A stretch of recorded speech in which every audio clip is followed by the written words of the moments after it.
So the key trigger was really around a life event that changed everything. As you know, I got divorced, and that changes all your financials, but it also means that you make big decisions by yourself. And so there were a couple of driving factors. One was getting advice for that big change. One was around, I guess, a sounding board and having a bit of confidence that the decisions you're making are not, bad decisions. I mean, maybe there's no bad or good, but they're the best decisions you can make with what you've got. And I think having that comfort in that sounding board was so important. So I think at that time, everything in your life has changed after a long period where you've been a team, and I guess the next step has seemed quite obvious.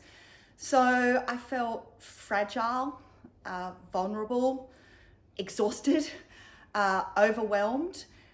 But underlying all of that was also this sense of, I've really got to take the reins here, and I've got to make decisions short term, but also long term. And that was really important, that sense of I need to get all my ducks sort of lined up on the wall so that I can start to rebuild. So I think for me, it was less around seeking out technical expertise,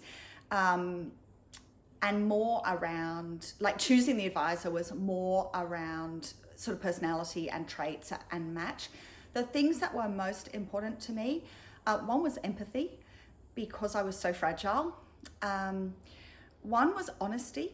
I think when you're going through a divorce, not everyone around you is as honest, particularly when they're delivering what might be confronting news. So I think having someone that you trust, that is honest, but also empathetic. And I imagine that's a really hard balance to achieve, but one that I certainly felt with Sherlock Wealth. So it was embarrassing because, as you said, technically I felt like I should have been on top of it, and in a way I thought I was on top of it. And I think when you go through a divorce and everything is laid bare, I suddenly found through my conversations with a variety of people, whether that's your solicitor and you're going through your balance sheet, or with Andrew, that there was stuff I didn't know. And that was pretty confronting, actually. I think the really good thing around my meetings with Andrew was just going through it step by step. As you know, I think Andrew has a very calming, reassuring ambience about him, and therefore creates that kind of trusted advisor, that safe space. I didn't feel with that necessarily with other conversations I had, where I was also having to front up and say, I just don't know. And as you know, one of the things I say to women that are going through divorce is everyone has things they don't know. I really believe that. I think it's probably true of men as well, actually. But it's just all laid bare. So for me, the journey's been less around understanding the technical competency behind behind, I guess, your investment allocations, right? That's sort of my background. What have I learned? The most important lesson I've learned has been how important having a plan is. And that sounds so obvious, but I think that's been really drilled into me. And I feel like it's a little bit like having a personal trainer.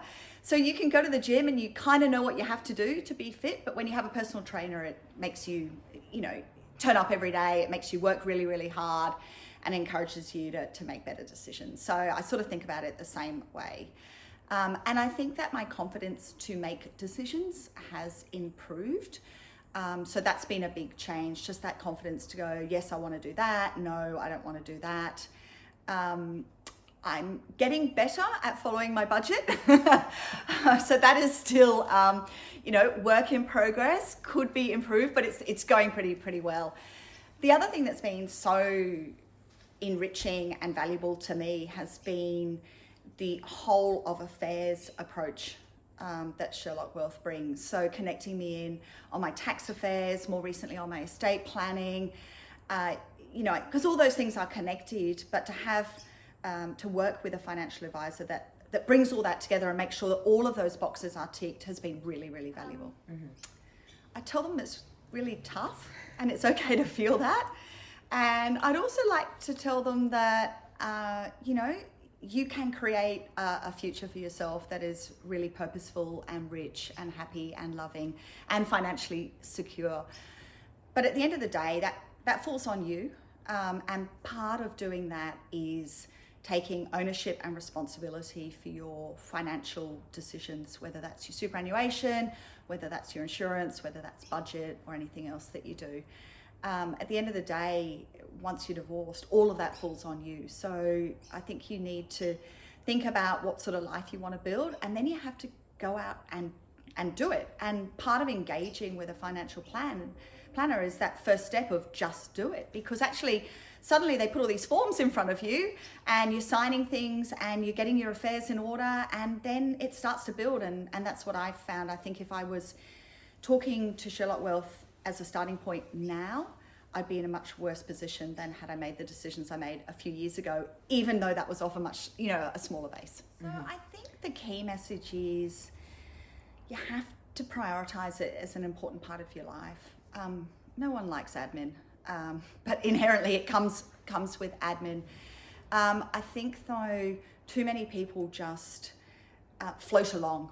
And, I'll do that next week. I'll put an investment portfolio together next week, and next week just never comes. So you have to make a conscious decision to say, I'm going to have a financial plan. And that needs to include a savings plan, an investment plan, a leverage plan, a retirement plan. And the earlier you do that, the better you're going to be. The laws of compound interest kind of tell you that, right? So make those decisions. I think for women in particular, often there's a sense of my partner has that covered. And I get that. I've been a working mother. I understand it. We're busy, right? We're busy people. I think it's okay to split who does what. And even to some extent, maybe to split who decides what you're going to do. But never, ever walk away from knowing what strategy you're following, knowing what those objectives are, and having a light finger on the pulse. You don't have to pay the bills, you don't have to pull the trigger on changing your investment, but understand what you're doing and understand why you're doing it. So for me, capital protection up front was really, really important. My divorce attorney says you get one bite of the cherry. You get a certain amount of money and then you're on your own. So for me, buying a home and owning that outright has right up front been a really important part of my strategy. You can argue whether it's good financial strategy, but just on my own, it's a real kind of safety capital protection thing. Mm-hmm. As you know, the first work I did with Sherlock Wealth was actually around my insurance, and the financial planning piece came a little bit later, mm-hmm. partly because, as you said, I was so overwhelmed, I could only focus on a few things at any given time. But insurance for me was really, really front and center. I'm the mother of 2 daughters. I live in a city with no family to help me. So to know that I was going to be protected and my children were going to be looked after if something really bad happened was incredibly important, and helped me sleep at night knowing that was there. And it's expensive. Look, no sugarcoating that. But the thought that something could happen to me and therefore I couldn't help my children or look after my children was heartbreaking.